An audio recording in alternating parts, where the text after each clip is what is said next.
Hello guys, welcome back to my YouTube channel. அப்போ நாம் இன்றைக்கி இங்கே என்ன செய்ய போகிறோன்னா மலபார் சிக்கன் கறிக்கு நான் இங்கே 1/2 kg சிக்கன் எடுத்திருக்கேன்.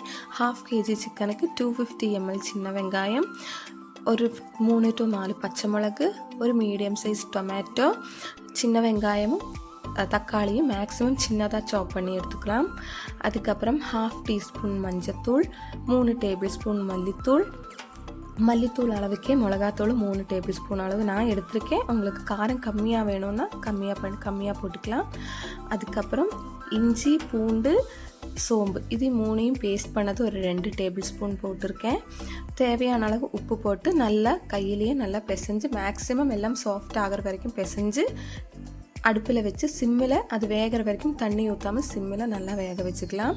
அது அங்கே வெந்துட்டு இருக்கும்போதே இன்னொரு பேன் வச்சு 3 tablespoon தேங்காய், அதில் 250 ml தேங்காய், 1 tablespoon சோம்பு, 1/2 teaspoon மஞ்சள் தூள், அதுக்கப்புறம் சின்ன வெங்காயம் ஒரு 4 to 5 சின்ன வெங்காயம், கருவேப்பிலை ஒரு தண்டு போட்டு நல்லாவே நம்ம ஃப்ரை பண்ணி எடுத்துக்கலாம்.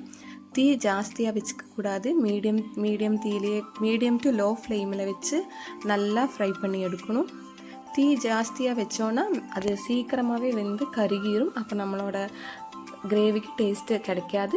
அதனால் சிம்மிலேயே வச்சு நல்ல கோல்டன் ப்ரௌன் கலர் ஆகிற வரைக்கும் நம்ம ஃப்ரை பண்ணிக்கலாம். பாருங்கள், கலர் மாறிக்கிட்டே வருது, கொஞ்சம் டைம் எடுக்கும், இருந்தாலும் நம்ம டைம் எடுத்து ஸ்லோலி அது நல்லாவே ஃப்ரை பண்ணி எடுத்துக்கலாம். நல்லா கோல்டன் ப்ரௌன் கலர் ஆகிற வரைக்கும். இப்போ பாருங்கள், நல்லாவே கோல்டன் ப்ரௌன் கலர் ஆயிடுச்சு. கொஞ்சம் ஒரு 2 to 3 செகண்டும் கூடி வச்சுட்டு நமக்கு சிம்மிலேருந்து அடுப்பை ஆஃப் பண்ணிடலாம். அடுப்பை ஆஃப் பண்ணிக்கலாம். இப்போ நம்ம அடுப்பை ஆஃப் பண்ணிட்டோன்னு கை எடுக்கக்கூடாது, நல்லா அது சூடு ஆடுற வரைக்கும் நம்ம நல்லா கிண்டிக்கிட்டே இருக்கணும்.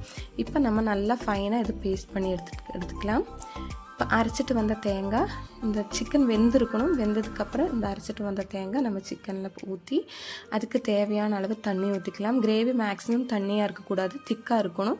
அதே மாதிரி தீ ஃபுல் ஃப்ளேமில் வைக்காமல் கம்மியாக வச்சு லைட்டாக கொதி வரணும், அது அங்கே இருக்கட்டும். அதுக்கப்புறம் மறுபடியும் அந்த தேங்காய் ஃப்ரை பண்ண பேன்லேயே 1 tablespoon தேங்காய் ஊற்றி ஒரு 3 to 4 சின்ன வெங்காயம் நல்லா கோல்டன் ப்ரௌன் கலர் ஆகிற டைமில் கருவேப்பிலை ஒரு தண்டு போட்டு அதையும் நல்லா ஃப்ரை பண்ணி எடுத்துக்கலாம்.